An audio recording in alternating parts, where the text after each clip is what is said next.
This చిన్న message, చిన్న message కాదు, మన అందరి వినికిడిలో మంచి మెసేజ్ జగన్మోహన్ రావు గారిని వారిని వచ్చి అందించాల్సిందిగా నేను ఆహ్వానిస్తున్నాను. Thank you sir. దేవునికే మహిమ కలుగును గాక. పరిశుద్ధ గ్రంథంలో నుంచి 3 వాక్యాలు మనం చదువుకుందాం.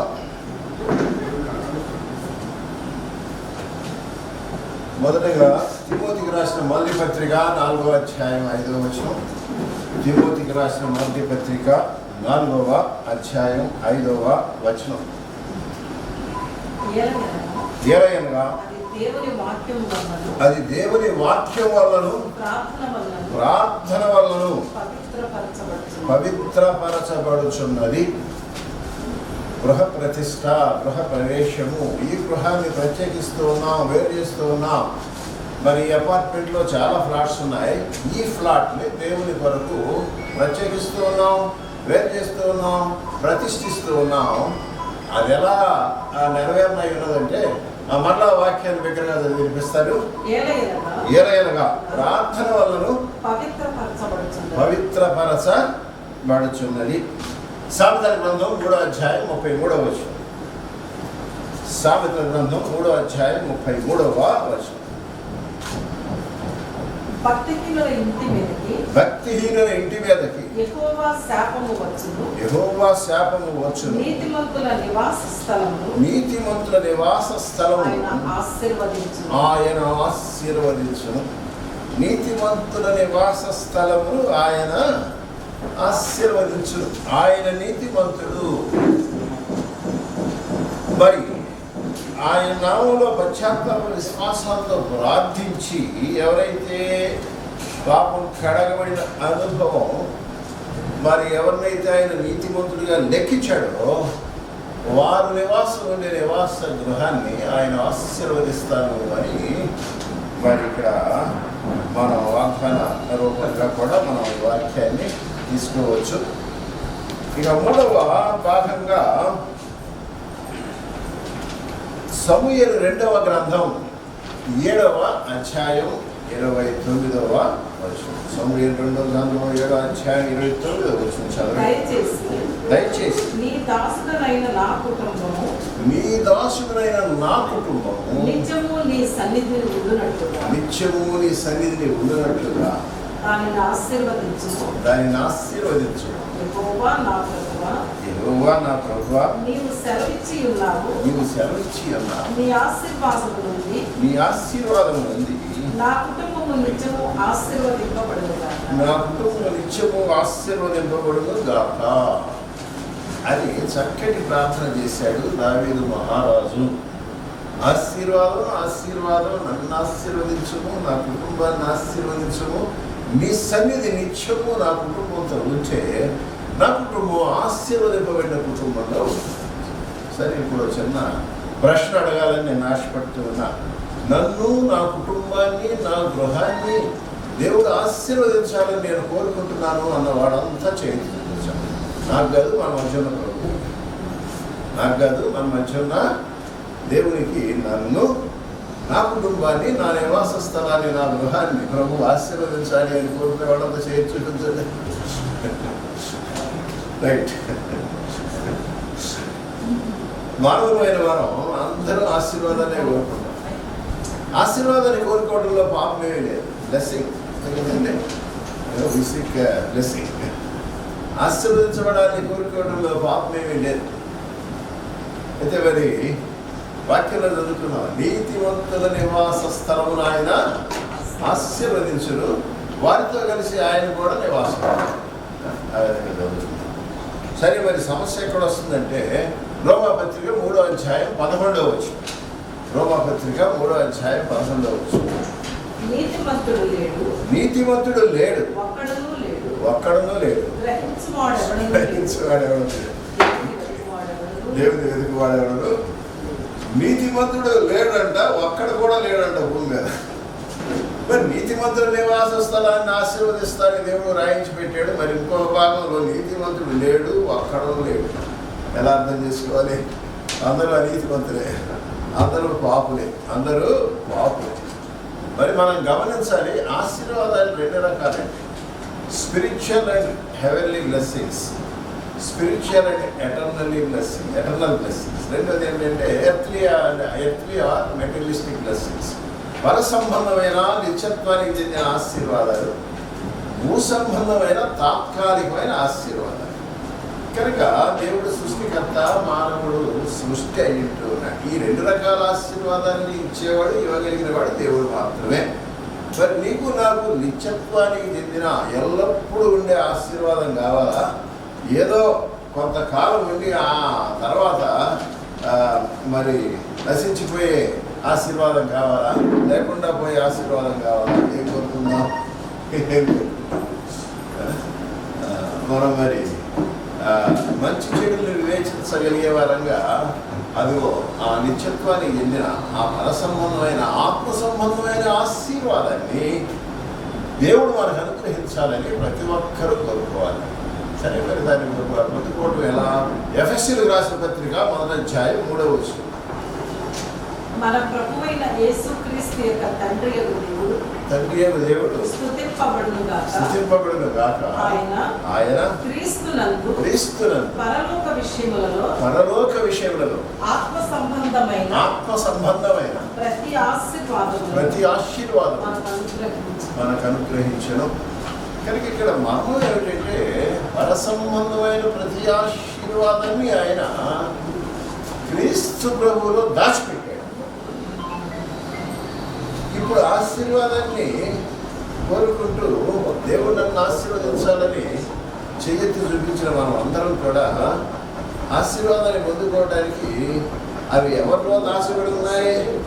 పర సంబంధమైన ప్రతి ఆశీర్వాదం క్రీస్తునందు దాచబడి ఉన్నాయి. కనుక ఆ క్రీస్తు ప్రభువులో దాచబడి ఉన్నాయి కనుక ఆయనను మనం రక్షకుడుగా, ప్రభువుగా మన హృదయంలో కనుక పిలుచుకుంటే ఆయనతో పాటు ఆశీర్వాదాలన్నీ వస్తాయి. ఇది ఎలాంటి ఉంటుందంటే, ఒక పేద మనిషి, చాలా ధనవంతుడు, ప్రేమ కలిగిన వాడు వచ్చి ఏం చేశాడు? సుశాంత్ వాళ్ళ మెయిన్ డోర్ కొట్టాడు. ఆ మెయిన్ డోర్ కట్టంగా నేను ఏం చేశాడు? ఆ డోర్ ఓపెన్ చేశాడు.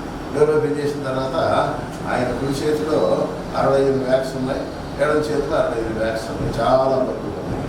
అయ్యా, ఈ బహుమానాలన్నీ మీ కొరకే తెచ్చాను. ఈ బహుమానాలన్నీ గిఫ్ట్స్ అని ఎవరి కొరకు? మీ కొరకు, మీ కుటుంబం కొరకు అన్నప్పుడు మరి మీరేం చేశారు? ఆయన కుడి చేతిలో ఉన్న 6 బ్యాగులు, ఎడమ చేతిలో ఉన్న 6 బ్యాగులు తీసేసుకుని, డజన్ బ్యాగులు తీసేసుకుని తలుపులు వేసేసారు. వేసేస్తే మొత్తం 12 బ్యాగ్స్ ఫుల్ ఆఫ్ గిఫ్ట్స్. ఇక ఆయన కొద్దిసేపు నిలబడి వెళ్ళిపోయాడు. వీళ్ళు తెలివైన పని చేశారా, తెలుగు తక్కువ పని చేశారా చెప్పండి? ఏమండి? తెలుగు తక్కువ పని. ఎందుకని? ఏమి గొప్పవి? గిఫ్ట్స్ గొప్పవా? గిఫ్ట్స్ తీసుకొచ్చిన ఆయన గొప్ప అయినా?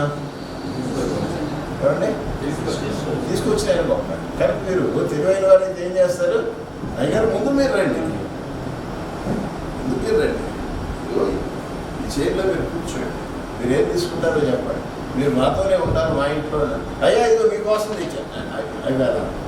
ముందు మీ సన్నిధిలో మేము ఉంటాం, మీ పాదాల దగ్గర మేము కూర్చుంటాం. మీరు ఏది బోధించినా మేము వింటాం, మేము నేర్చుకుంటాం. అవి గిఫ్ట్స్ తర్వాత. అది సరైన వైఖరి. కనుక giver and gifts, who is great? గివరా, గిఫ్ట్సా? మన దృష్టి ఎప్పుడు వేటి మీద ఉంటుంది? గిఫ్ట్స్ మీద ఉంటుందా, గివర్ మీద ఉంటుందా? దేవుడు ఆత్మస్వరూపి, దేవుడు మహామర్షితుడు, ప్రేమస్వరూపి, సర్వసృష్టికర్త, సర్వశక్తివంతుడు. కనుక ఈ ఆశీర్వాదాలన్నీ, అందుకని అక్కడ దేవుని వాక్యంలో చక్కగా పర సంబంధమైన, భూసంబంధమైన రాలేదు. భూసంబంధమైన ఆశీర్వాదాలు దేవుడు లేడని చెప్పేవారికి కూడా ఉంటాయి. దేవుడు లేడని చెప్పేవారికి కూడా, యథేష్టులు కూడా భూసంబంధమైన ఆశీర్వాదాలు ఉంటాయి. నీతిమంతుల మీద, అనీతిమంతుల మీద తన సూర్య నక్షత్రాన్ని ప్రకాశింపజేస్తూ ఉన్నాడు, వర్షాన్ని పంపుతూ ఉన్నాడు. దానికి మనం ఆశ్చర్యపడాల్సిన ఏమి లేదు. పర సంబంధమైన ప్రతి ఆశీర్వాదాన్ని పరిశుద్ధుడైన యేసుక్రీస్తు ప్రభువు వారిలో ఆయన దాచి ఉంచాడు. ఆత్మీయుని మన హృదయంలోకి ఆహ్వానించుకుంటే ఆయనతో పాటు పర సంబంధమైన, ఆత్మ సంబంధమైన ఆశీర్వాదాలు వస్తాయి, భూ సంబంధమైన ఆశీర్వాదాలు వస్తాయి. అందుకని నీతిమంతుడు లేడు, ఒక్కడు లేడు. నీతిమంతుడి నివాస స్థలాన్ని ఆయన ఆశీర్వదిస్తానే వాగ్దానం ఉన్నది. అయితే మరి దీనికి పరిష్కారం ఎలా? రోమాపత్రిక 4వ అధ్యాయం 3వ వచనం. రోమాపత్రిక 4వ అధ్యాయం 3వ వచనం. లేఖనమేమి చెప్పుచున్నది? అబ్రహాము దేవుని నమ్మెను, అది అతనికి నీతిగా ఎంచబడిన. అబ్రాహాము అనే మనుషుడు 70 సంవత్సరాల వయస్సులో దేవుని స్వరాన్ని తేటగా విన్నాడు, స్వరూపాన్ని చూడలేదు. ఆయన మరి బొమ్మలు చేసుకుని బొమ్మలు అమ్ముకుని జీవించే ఆ వృత్తిలో ఉండేవాడట ఆ కాలంలో. కనుక ఈ అబ్రాహాము దేవుని నమ్మెను, కనుక దేవుని స్వరాన్ని విన్నాడు, దేవుని యందు విశ్వాసం ఉంచాడు. మరి ఆ తర్వాత అబ్రాహాముని దేవుడు నీతిమంతుడిగా లెక్కించాడు. దేన్ని బట్టి? విశ్వాసాన్ని బట్టి. ఏ విశ్వాసం? ఈ లోకంలో అనేక విశ్వాసాలు ఉన్నాయి. అందరూ విశ్వాసం కలిగిన వారే, విశ్వాసాలు కలిగిన వారే. చర్చికి వచ్చేవారికైనా వ్యక్తి విశ్వాసాలు, చర్చికి రాని వారికి లేవండి, వాళ్ళకు వెళ్ళేవారికి, మసీదులు వెళ్ళేవారికి, గురుద్వారాలకు వెళ్ళేవారికి అందరికీ వ్యక్తి విశ్వాసం. విశ్వాసం అనగా నమ్మి విధేయత ద్వారా నమ్మికను కనపరుచుకోవడం, విధేయత ద్వారా విశ్వాసాన్ని రుజువుపరచుకోవాలి. విధేయత ద్వారా విశ్వాసాన్ని రుజువుపరచుకోవాలి. కనుక భక్తి విశ్వాసాలు కలిగిన వారు, మానవులంతా సర్వసాధారణంగా భక్తి విశ్వాసాలు కలిగిన వారే. చర్చిలకు వెళ్తూ ఉంటారు, గుళ్ళకు వెళ్తూ ఉంటారు, గురుద్వారాలకు వెళ్తూ ఉంటారు, మసీదులకు వెళ్తూ ఉంటారు. మంచిదే, ఏమండి, మంచిదే. అందరూ భక్తి విశ్వాసాలు కలిగిన వారే. కానీ ఈ అబ్రాహాము అనే మనుషుడు 70 సంవత్సరాల ముందు ఆయన నీతిమంతుడిగా లెక్కింపబడక మునుపు ఆయనేమి నిర్దేవుడు కాదు, ఆయనేమి అథెయిస్ట్ కాదు, భక్తి విశ్వాసాలు కలిగిన వాడే. కానీ 70 సంవత్సరాల వయస్సులో పరలోకపు దేవుని స్వరాన్ని విన్నాడు, శ్రద్ధగా విన్నాడు.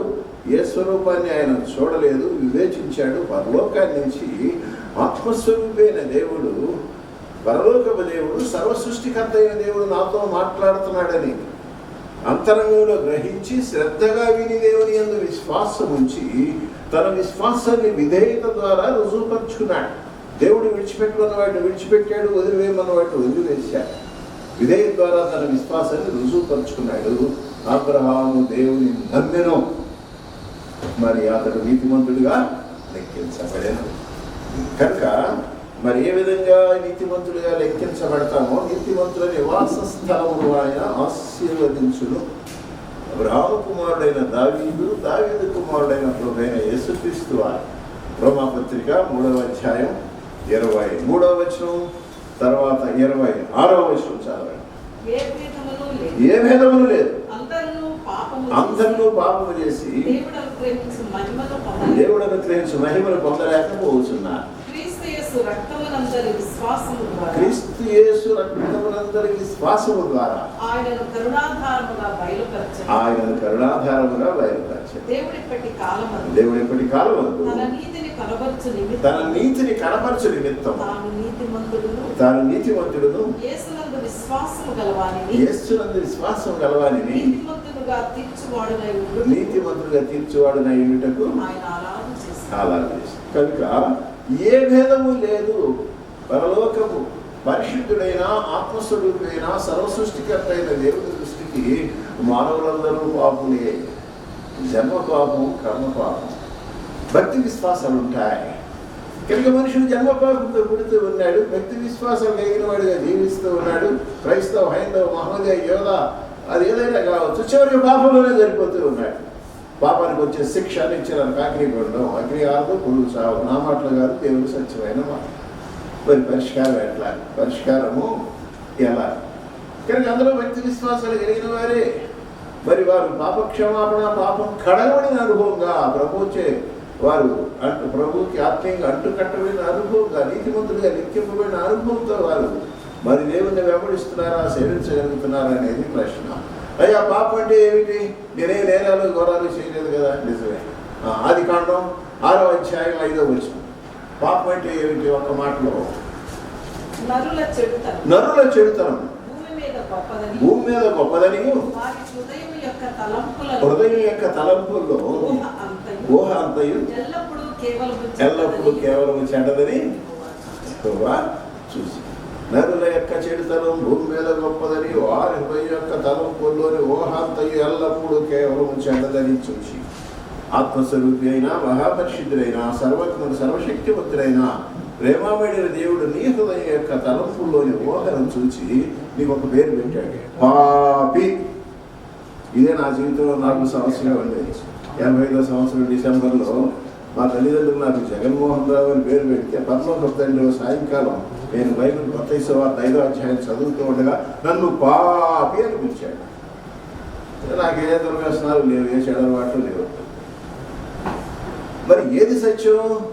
నా తల్లిదండ్రులు పెట్టినట్లు జగన్మోహన్ రావునా నేను, లేక పరలోక తండ్రి పిలిచినట్టు పాపిన? ఏది సత్యం? నేను ఆలోచన చేసి వివేచించి, అవును ప్రభా నేను పాపినే. అరవ జన్మ పాపం ఉంది, క్రియాపాపం ఉంది. క్రియాపాపం తక్కువ కావచ్చు. హైందవ భక్తి విశ్వాసాలు ఉన్నాయి, యోగాభ్యాసం, భావాతీత జ్ఞానం, ఈసీఎల్ ఇంజనీరింగ్ ఉద్యోగం చేస్తూ ఉన్నాను. మాకు ఏ సమస్యలు లేవు అప్పట్లో. నిజమే ప్రభా, నా జన్మ పాపం కర్మ పాపం ఉన్నది, నేను పాపినే. నా పాపాన్ని నేను తీసివేసుకోలేదు. నీ కొరకు సిద్ధపరిచిన పాపక్షమాపణ ఆత్మరక్షణ పొందుకోవడానికి నువ్వు మోకరించి అది యేసు ప్రభు నామములో ప్రార్థించు. ఓ మనుషుడు మాట్లాడినట్టే దేవుని స్వరాన్ని స్పష్టంగా విన్నాను. సరే ప్రార్థించాను. ఆ తర్వాత కొంచెం సేపు తర్వాత ఆలోచన చేశాను. దేవుడు ఆత్మరక్షణతో మరి ఆశీర్వదించాడు. ఈ విధంగా మరి హృదయం యొక్క తలంపుల్లోని ఊహ అంతయు ఎల్లప్పుడూ కేవలం చెడ్డది. పోలీస్ డిపార్ట్మెంట్కి తెలియకపోవచ్చు, సిబిఐకి తెలియకపోవచ్చు, ఈడీకి కూడా తెలియకపోవచ్చు. కానీ ఆత్మస్వరూపి దేవుడికి నీ రహస్యాంతరంగిక జీవితం, నీ తలంపులు, నీ ఊహలు ఆయన చూస్తూ ఉన్నాడు. ఆయన నిన్ను పాపి అని పిలుస్తూ ఉన్నాడు. అయితే ఆశ్చర్యకరమైన విషయం, పాపిని ప్రేమిస్తూ ఉన్నాడు, పాపానికి శిక్ష విధించాడు. పాపిని ప్రేమిస్తూ ఉన్నాడు. ఆయన నిన్ను ప్రేమించి నీ పాపానికి ప్రాయశ్చిత్తం చేయడానికి ఆయన మానవుడిగా ఈ లోకానికి వచ్చి 33 సంవత్సరాలు నివాసం ఉండి, అందుకే 3:26లో యేసు రక్తం అని మనం చదువుతున్నాం. ఆయన మరి కరుణ శిలువలో నీ యొక్క నా యొక్క పాపం ప్రాయశ్చిత్తానికి చేయుటకు, పాపానికి పరిహారం చేయడానికి ఆయన శిలువలో ఉదయం 9 నుంచి మధ్యాహ్నం 3 గంటల వరకు వేలాడి తల మీద ముండగిరిలో నీవు నేను తనతో చేసిన పాపానికి ఆయన తల మీద ముండగిరిగా శిక్ష వేయబడింది. తర్వాత శరీరంతో చేసిన పాపాన్ని కొడాదం, హృదయంలో చెడు తలంపులు, చెడు ఊహలు, చెడు భావాలు పక్కన పద్యంతో గొడవపడ్డాడు. కాళ్ళతో చేతులతో చేసిన పాపాన్ని హస్తాల్లో మీద పాదంలో లేడు. ఆయన పరలోకంలో లేడు, భూమి మీద లేడు. భూమి ఆకాశాలకు మధ్య, భూమికి మధ్య భాగంలో ఉంటూ ఉన్న పాలస్తీనా దేశం, యెరూషలేము అనే ముఖ్య పట్టణం, పొలిమే రావల, గొల్గోతా అనే కొండ భూమికి నట్టనడుగా వచ్చి ఉన్నది. ఆయన వేలాడి ఈ యొక్క నా యొక్క పాపానికి ఆయన రావాల్సిన శిక్ష అంతా తన శరీరం వద్ద పొంది, తన ప్రేమను ప్రత్యక్షపరిచి రుజువుపరిచి, ఆయన గాయాలు పొంది రక్తాన్ని సిందించి ప్రాణాన్ని పెట్టడం ద్వారా మీ యొక్క నా యొక్క మానవులందరి యొక్క పాప శిక్షను కొట్టివేశాడు. సమాధిలో ఉంచబడి ఆయన పాపరహితుడు, సర్వశక్తివంతుడు, పరిశుద్ధుడు కనుక మరణాన్ని సమాధి జయించి 3వ దినాన్ని అదే శరీరంతో తిరిగి లేచాడు. ఈస్టర్ జరుపుకుంటున్నాం. ఈ సువార్త సత్యాన్ని నీవు శ్రద్ధగా విని నమ్మి మరి నీ నిజస్థితిని నీ ఒప్పుకొని నీ జన్మకర్మల పాప విషయమై, అయ్యా నేను క్రైస్తవుడి కాదు, నేను హైందవుడి కాదు, నేను మహమ్మదీయుడి కాదు, నేను పాపాత్ముడిని.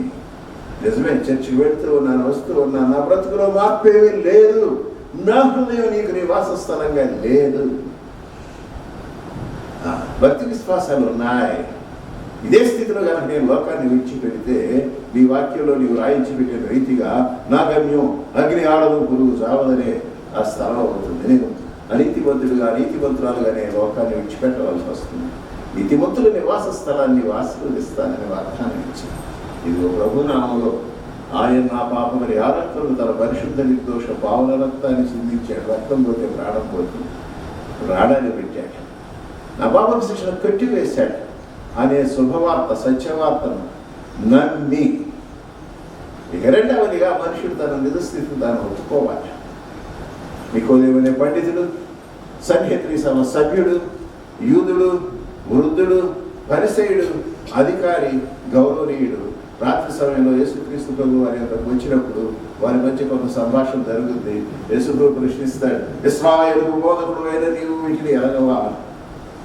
ఇది ఎలా సాధ్యం అంటే క్రొత్త జన్మానుభవాల గురించి అయితే ముసలివాడైన మనుషుడు తల్లి గర్భంలో ప్రవేశించి మరలా ఎలా జన్మిస్తాడని నికోదేము పండితుడు ప్రశ్నించగా నీవు ఎరగవా. ఆ తర్వాత ఆ మర్మాన్ని ప్రభు బోధించాడు తేటగా. యోహాను సువార్త 3:14-15 వచ్చిన అరణ్యములో మోషే సర్పమును ఎలాగ ఎత్తెనో అలాగే విశ్వసించు ప్రతివాడు నశింపక ఆయన ద్వారా నిత్య జీవం పొందినట్లు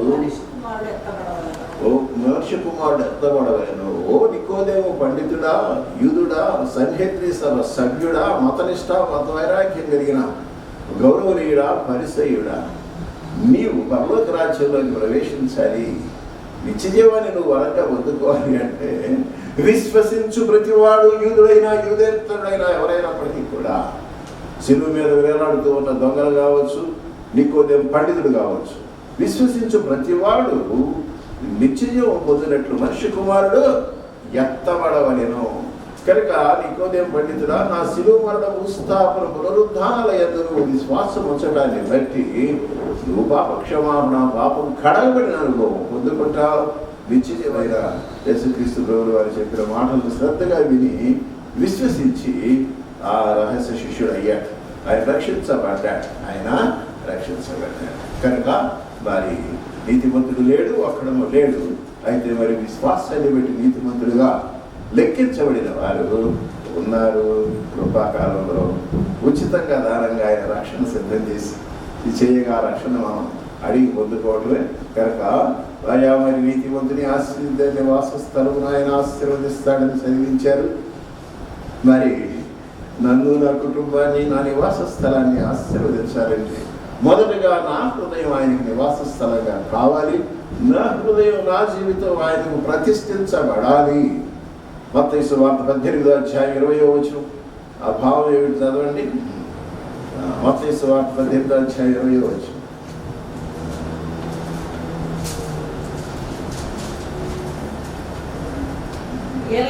ఎలయనగా ఇద్దరు ముగ్గురు నా నామమున ఎక్కడ కూడి ఉందిరో అక్కడ నేను వారి మధ్యన వాగ్దానం. ఎక్కడ ఇద్దరు లేక ముగ్గురు నా నామమున ఏకీభవించి కూడి ఉందిరో, పాప క్షమాపణ, పాపం కడగబడిన అనుభవం, నీతిమంతులుగా లెక్కింపబడిన అనుభవం, రక్షణాశీర్వాదాన్ని పొందిన, ఆత్మరక్షణాశీర్వాదాన్ని పొందిన ఇద్దరు లేక ముగ్గురు, అదే ప్రాథమిక సంఘం. ఎక్కడైతే ఏకీభవించి కూడి ఉంటారో వారి మధ్యనే ఉంటారు. కనుక భార్యాభర్తలు రక్షించబడిన వారైతే, నీతిమంతులుగా లెక్కింపబడిన వారైతే వారితో కలిసి ప్రభు ఆత్మహంలో అతి చిన్న గుడిసె కావచ్చు, పార్క్ కావచ్చు, యాస్బెస్టాస్ షీట్స్తో ఉన్న రూమ్ కావచ్చు, లేక చెట్టు కింద కావచ్చు, నేను వారితో వారి మధ్య ఉంటాను ఎంత. కనుక మరి ప్రభు మరి దీనికి ఉచితంగా దానంగా ఆయన ఇవ్వడానికి సిద్ధంగా ఉన్నాడు. దానికి ప్రయాసపడాల్సింది ఏమీ లేదు. అయితే ఏమిటంటే రక్షణార్థమైన విశ్వాసం. యేసు ప్రభు గొప్ప దేవుడు, మంచి దేవుడు, పరిశుద్ధుడైన దేవుడు అండి, స్వస్థపరిచే దేవుడు అండి, నిజమేనండి. ఇంకా యేసు ప్రభు నీ కొరకు ఏం చేశాడు? నేను చేసిన ప్రతి ప్రార్థనకి జవాబు ఇచ్చాడండి. నాకు మరి విద్యాభ్యాసంలో సహాయపడ్డాడు, నాకు వీసా స్టాంపింగ్లో సహాయపడ్డాడు, ప్రార్థన జవాబు ఇచ్చాడు. ఇవన్నీ నిజమేనండి. ఇంకేం చేశాడండి? ఇంకా చాలా చేశాడండి. వీటన్నిటికన్నా ఇవన్నీ భూ సంబంధమైన ఆశీర్వాదాలు. ఇంతకన్నా ప్రాముఖ్యమైన నా పాప పరిహారం కొరకు నాకు బదులుగా శిలువలో వేలాడి నేను పొందవలసిన శిక్ష అంతటిని తన శరీరం ముందు పొంది, గాయాలు పొంది, తన పరిశుద్ధ నిర్దోష రక్తాన్ని చిందించి ప్రాణాన్ని పెట్టి నా పాపం శిక్షను కొట్టివేశాడండి అని నమ్మటమే రక్షణాత్మకమైన విశ్వాసం. ఈ విశ్వాసంతో పాప పశ్చాత్తాపంతో పాపిలను ఒప్పుకుని ప్రభునామని ప్రార్థించి మరి పాప క్షమాపణ కొరకు వేడుకుంటే ప్రభు పాపాన్ని క్షమిస్తాడు, ఆ హృదయాన్ని కడుగుతాడు, ఆత్మస్వరూపంగా ఆయన హృదయంలో ప్రవేశిస్తాడు. ఎవడైనా క్రీస్తునందున వాడు నూతన సృష్టి, పాతవి గతించిన సమస్తమైన నూతనమైనది ఆయన. అబ్రాహామును అబ్రహాంగా మార్చాడు, సౌలు పౌలుగా మార్చాడు, యాకోబుని ఇశ్రాయేలుగా మార్చాడు, సీమోను పేతురుగా మార్చాడు. పాత జీవితం కొత్త జీవితం కనుక అది ఆశీర్వదించబడిన జీవితం. ఆయన ఆశీర్వదించి ఇతరులకు ఆశీర్వాదకరంగా, మాదిరికరంగా ఉంచుతాడు. అట్టి వారు ఇద్దరు ముగ్గురు ఎక్కడ ఏకీభవించి కూడి ఉంటారో, భార్యాభర్తలు కావచ్చు, అన్నదమ్ములు కావచ్చు, మరి ఎవరైనప్పటికీ కూడా ఆ కుటుంబ సభ్యులందరూ కావచ్చు, వారి మధ్య ఆయన వారితో కలిసి ఉంటాడు. అది దాని అర్థం. నీతిమంతుల నివాస స్థలం ఆయన ఆశీర్వదించును. అప్పుడు ఏం జరుగుతుంది? దేవునికి ఏమి ఇష్టం అవుతుంది, వీరికి కూడా అదే ఇష్టం అవుతుంది. ఒకప్పుడు నేను ఇస్సేలు ఇంజనీర్గా చేస్తే ఆదివారం వచ్చిందంటే ప్రొద్దున్న వెళ్ళిపోవాలి మార్కెట్, నాన్ వెజిటేరియన్ తీసుకురావాలి. 5 తర్వాత మధ్యాహ్నం మ్యాట్నీకి వెళ్ళాలి. రక్షించబడిన తర్వాత అట్లా ఏం లేదు. Nothing doing. మార్నింగ్ 9:30 బయలుదేరి ఆరాధనకు వెళ్ళాలి.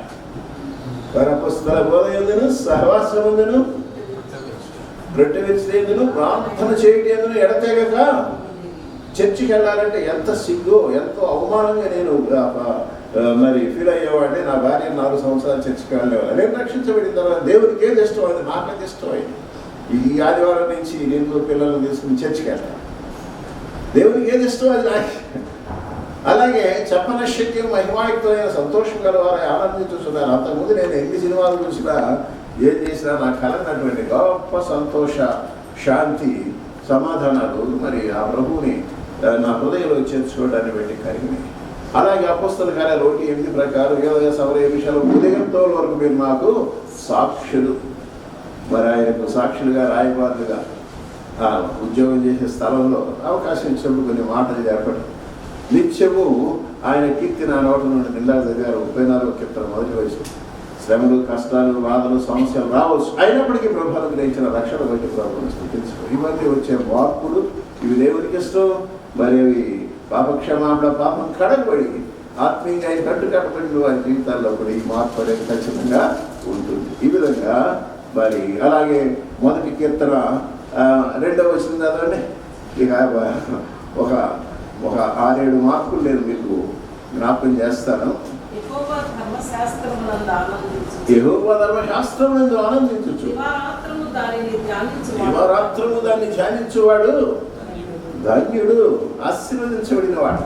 దేవుని వాక్యం వినాలి, దేవుని వాక్యం చదవాలి, దేవుని వాక్యం నేర్చుకోవాలి, దేవుని వాక్యం అధ్యయనం చేయాలన్న ఆఖరి దైవికులు అంగరం ట్రస్పర్ వడాపాడు. ఈ దేవునికి ఇష్టం, అది నాకు ఇష్టమైంది. ఆయన ఎవరైతే హృదయంలోకి చేర్చుకున్నారో వారికి ఇష్టం. అదే క్రొత్త సృష్టిగా చేయబట్టం. ఆఫీస్లో పెద్ద టేబుల్ ఉండేది. అంతకుముందు రకరకాల ఇంజనీరింగ్, మేనేజ్మెంట్ బుక్స్ ఉన్నాయి. తర్వాత బైబిల్ లిటరేచర్తో నిండిపోయింది. మా సెక్షన్ వాళ్ళు ఎందుకు కంప్లైంట్ చేశారు పై డైరెక్టర్. ఆయన రాగానే బైబిల్ చదువుతాడు. ఎందుకలా ఆయన ఆలోచించి ఆయన ప్రశ్న అడిగాడు. మీరు రాగానే మీరేం చదువుతారు? ఈనాడు పేపర్ చదువుతాం. మీకు ఈనాడు పేపర్ ఇష్టం, మీరు చదువుతున్నారు. ఒక 5 నిమిషాలు ఆయన బైబిల్ చదువుతాడు, ఏదో చదువుతున్నాడు. ఇప్పుడు మీకు వచ్చిన ఇబ్బంది ఏంటి అని ఆ డైరెక్టర్ గారికి చెప్పి పంపించేశాను. ఆయనకి అర్థమైంది. కనుక ఇది ఏమిటంటే దేవునికి అది ఇష్టం, నాకు అది ఇష్టమైంది. దేవుని వాక్యం చదవ. అంతకుముందు బైబిల్ 4 సంవత్సరాలు మా ఇంట్లో ఉన్న చూడటానికి, ఓపెన్ చేసి చదవటానికి కూడా ఇష్టపడేవాడిని కాదు. డిటెక్టివ్ చదివేవాడిని, నావెల్స్ చదివేవాడిని, న్యూస్ పేపర్ చదివేవాడిని, నవలను చదివేవాడిని. బైబిల్ చదవడం నా భార్య చదువుతూ ఉంటే అది ఒక రకంగా చూసేవాడిని. ఎప్పుడైతే యేసుప్రభు నా హృదయంలోకి వచ్చాడు, ఆయనకి ఏది ఇష్టమో నాకు అదే ఇష్టం. ఇదే నూతన సృష్టిగా చేయబడతాం. ఇక్కడ ఒక సమస్య ఉంది. అయ్యా రేపు కూడా చదువుతా, బైబిల్ అధ్యయనం చేస్తా, ధ్యానిస్తా. మొదటి వచ్చిన కూడా చదవడం, మొదటి కీర్తన మొదటి వచ్చిన ముగిస్తాను. నడువక పాపుల మార్గమున నిలువక అపహాస్యులు కూర్చుండు చోటను కూర్చుండక. కీర్తన మొదటి వచ్చినానికి 2వ వచ్చినానికి ఏమైనా సంబంధం ఉందా లేదా? Do not walk in the counsel of ungodly. దుష్టుల ఆలోచన అంటే నేరాలు ఘోరాలు చేసేవారు కాదు. ఉందండి, లింక్ ఉంది. మొదటి వచనం నెరవేరితేనే 2వ వచనం నెరవేరుతుంది. టీవీ ముందు కూర్చుని గంట సేపు సీరియస్గా సీరియల్ చూసి గంట సేపు తర్వాత దేవుని వాక్యాన్ని ధ్యానిస్తానంటే అది జరగని పని. నీలోకి నీ చూపు, నీ కళ్ళ ద్వారా, నీ చెవుల ద్వారా లోకమాలిన్యం వెళ్ళిన తర్వాత దేవుని వాక్యం చదవాలి, నేర్చుకోవాలి, అధ్యయనం చేయాలని ఆకలి దప్పికలు అయిపోతాయి. అది నెరవేరితే అది సెపరేషన్, అది సెపరేషన్. దాని నుంచి దూరపరచబడితేనే. అలాగే ఎడతెక్క ప్రార్థన చేయుడి. అలాగే ఇవన్నీ కూడా దేవునికి ఏమిష్టమో అవి ఆ యొక్క పాపక్షమాపణ రక్షించబడిన వారికి ప్రతి ఒక్కరికి ఈ విధంగా. కనుక నీతిమంతుల నివాస స్థలమున ఆయన, కనుక నీతిమంతుడు లేడు ఒక్కడును లేడు. యేసుక్రీస్తు రక్తం అందరి విశ్వాసం ద్వారా అనీతిమంతుడైన మనుషుడు నీతిమంతుడుగా లెక్కించబడుతున్నాడు ఉచితంగా, దానంగా. కనుక ఆశీర్వాదాన్ని కోరుకున్న మనం అందరం మొదటగా వారి పరసంబంధమైన ప్రతి ఆశీర్వాదం క్రీస్తునందు దాచబడి ఉన్నాయి. ఆయన హృదయంలోకి రక్షకుడుగా ప్రభువుగా ఆహ్వానించుకోవాలి. మన హృదయము మన జీవితము ఆయన కొరకు ప్రతిష్ఠించబడాలి, ప్రత్యేకించబడాలి. అట్టి 2-3 ఎక్కడుంటే అక్కడ ఒకరున్నా సరే ఆయన వారితో ఉంటాడు. కనుక నీతిమంతుల నివాస స్థలం ఆయన ఆశీర్వదించును. ఆయన ఆశీర్వదించు. ఈ ప్రార్థన వల్లను వాక్యం వల్లను పవిత్రపరచబడును. ప్రతి ఉదయం కూడా ఆరాధించి ప్రార్థించుకుని వాక్యం చదివి మన హృదయంలో ఉన్న ఆయనకి అయిష్టమైన చెడు తలంపులు, చెడు ఊహలు, చెడు భావాలు అవి కడిగివేయబడతాయి, క్షమించబడి కడిగివేయబడతాయి. ప్రార్థన వల్ల వాక్యం వల్ల పవిత్ర పరచబడును. కనుక నీ సన్నిధిని నా కుటుంబంతో ఉంచి నిత్యము నా కుటుంబాన్ని ఆశీర్వదించమని దావీదు మహారాజు వెండి బంగారాలు విస్తారంగా నా ఇంట్లో పెట్టుకుని ఎంతో శృంగారమైన రాజప్రాసాదం, అది కాదు ఆశీర్వాదం. నీ సన్నిధి ఉండాలి నా కుటుంబం. అది ఎప్పుడు ఉంటుంది? ఆయన ఇష్టానుసారంగా మనం జీవిస్తూ ఉన్నాం. ఆ విధంగా మరి మనం చూస్తూ వచ్చాం. కనుక చివరిగా మరి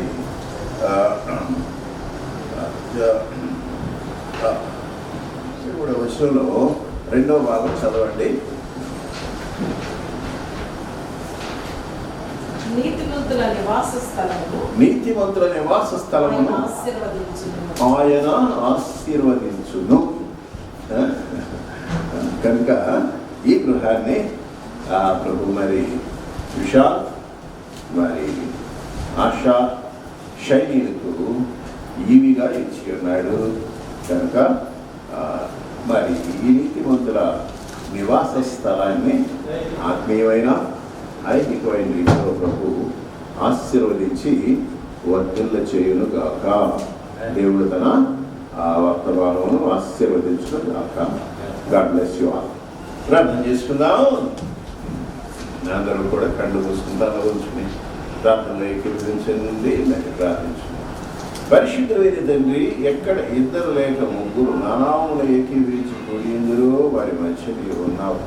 నేను ఉన్నానని మీరు వాగ్దానం ఇచ్చారు. నువ్వుంటే మరి ప్రభు ఆత్మీయమైన ఐహికమైన ఆశీర్వాదాలన్నీ ఉన్నట్లే మరి దైన తండ్రి అయ్యా మరి సుశాంత్ ఆశా శైలి వారికి మీరు ప్రభు ఇచ్చిన చక్కటి ప్లాట్ ప్రతిష్టా కార్యక్రమంలో మరొక న్యాయం మరి నీ ప్రేమను బట్టి నీవు నాతోనూ మాతోనూ మాట్లాడావు. మరి ఆహ్వానింపబడి చేసి ఉన్న మరి అతిథులందరినీ బట్టి వందనాలు. మరి ప్రభా చేతిన వారందరినీ బట్టి వందనములు. వారిని ప్రేమించి వారి కొరకు మీరు సిద్ధపరిచిన ఆత్మరక్షణ ఆశీర్వాదాన్ని పొందుకుని వారు పొందుకోవడానికి సార్లు కృపనివ్వండి. ప్రతి ఒక్కరిని ఆత్మీయంగా సంబంధంగా బహుగా ఆశీర్వదించండి.